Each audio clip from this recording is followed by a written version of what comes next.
وفاقی وزیر داخلہ محسن نقوی کی بنگلہ دیشی ہم منصب صلاح الدین احمد سے ملاقات ہوئی۔ دونوں وزرائے داخلہ کا مشترکہ مفادات کے شعبوں میں تعاون بڑھانے پر اتفاق ہوا۔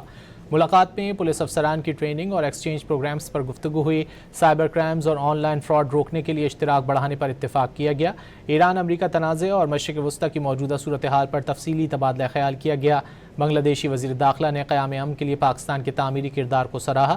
محسن نقوی نے کہا کہ اللہ کے فضل و کرم سے وزیر اعظم اور فیلڈ مارشل نے امن کے لیے ناقابل فراموش کردار ادا کیا۔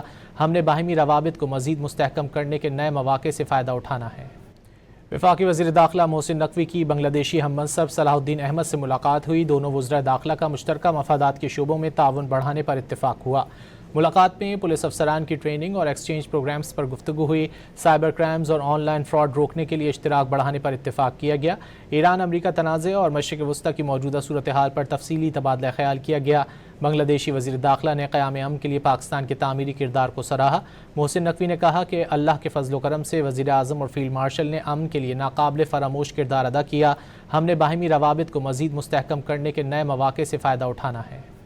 وفاقی وزیر داخلہ محسن نقوی کی بنگلہ دیشی ہم منصب صلاح الدین احمد سے ملاقات ہوئی۔ دونوں وزرائے داخلہ کا مشترکہ مفادات کے شعبوں میں تعاون بڑھانے پر اتفاق ہوا۔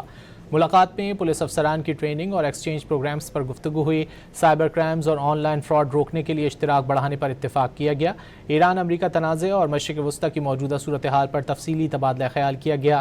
بنگلہ دیشی وزیر داخلہ نے قیام امن کے لیے پاکستان کے تعمیری کردار کو سراہا۔ محسن نقوی نے کہا کہ اللہ کے فضل و کرم سے وزیر اعظم اور فیلڈ مارشل نے امن کے لیے ناقابل فراموش کردار ادا کیا۔ ہم نے باہمی روابط کو مزید مستحکم کرنے کے نئے مواقع سے فائدہ اٹھانا ہے۔